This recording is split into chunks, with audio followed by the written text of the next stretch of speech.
Hi guys, this is Tauno's tactics for the Queen's Court, which is a typical duo boss, so that if the two bosses are too close to each other, they take no damage, and when one of them dies, you have a 15-second window to kill the other one, or the one that's slow gets back up to 30%.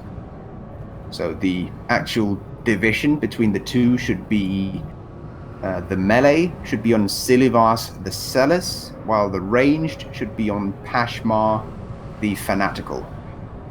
And the tank locations of those should be Silivas in the center and Pashmar on the edge of the encounter space, and I'll cover why that is.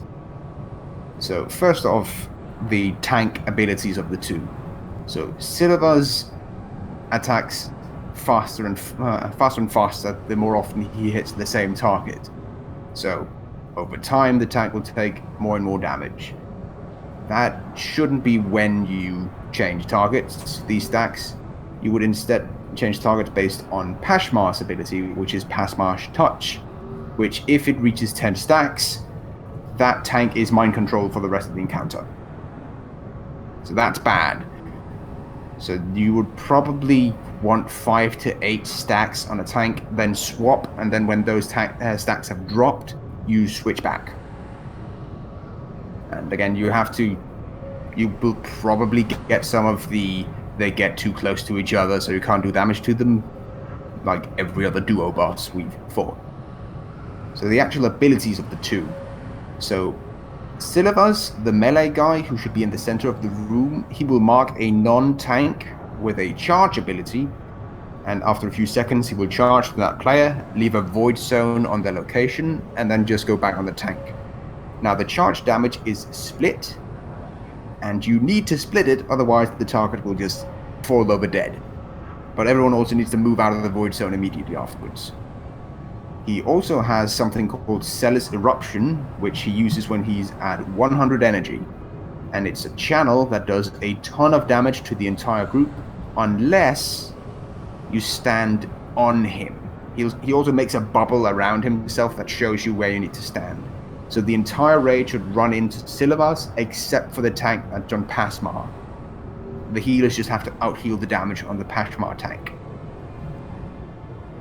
Pashmar's abilities are Fanatical Verdict, which is just it's on a random player, and when it expires, it does damage to everyone around that player. So whoever gets it should not be near anyone else.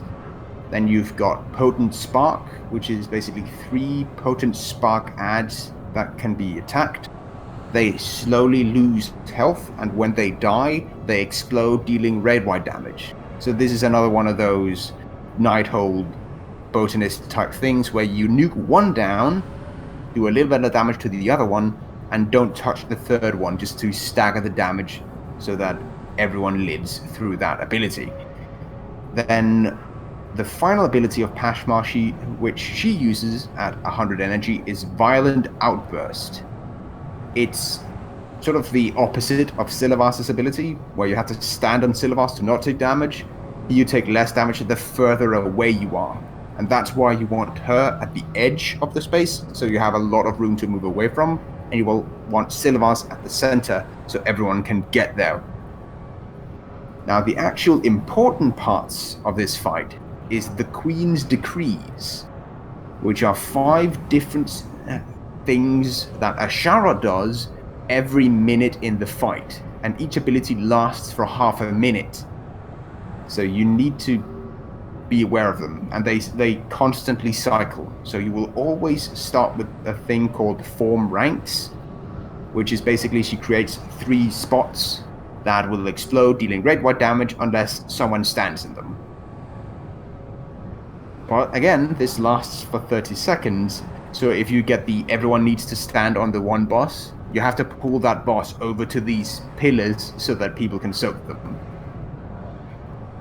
So you get 30 seconds of that. You do start the fight with 30 seconds without a decree.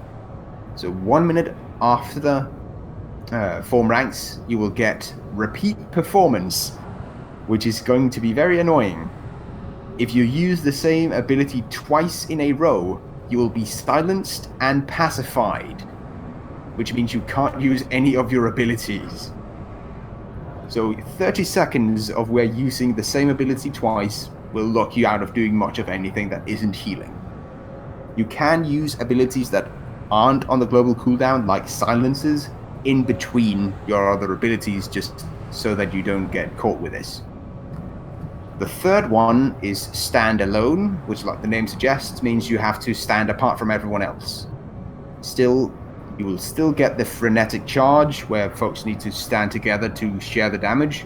You have to do that still, and even if you need to, choose between either taking standalone damage or the eruption damage from not being near the Silivas explosion.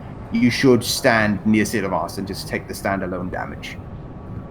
The fourth decree is deferred sentence, which is if you stand still, you get stacks. If you move, you take damage based on how many stacks you had. And you also take damage when the debuff disappeared. So if you stand still for all 30 seconds, you're probably going to die immediately. So you should probably want to keep moving every 3 to 4 stacks if you're not, say, a melee character that can just keep moving for the entire while. Now, the final decree is obey or suffer. Everyone, when they take damage during this decree, will become unhealable for 5 seconds. Then once that has worn off, they have another 5 seconds where they're immune to this debuff, but once those 5 seconds are off, have gone by, you can get suffer again and become immune to healing. So tanks will get these constant 5 seconds where you can heal them, 5 seconds where you can't. 5 seconds where you can heal them, 5 seconds where you can't, for 30 seconds. So, yeah. Also, do bear in mind that this can happen while those 3 orbs, that when they die does red-white damage, can happen. So that can hurt quite a bit, so that requires precise timing from the healers. And that should be the entire fight. So I don't know if Sheep has any corrections.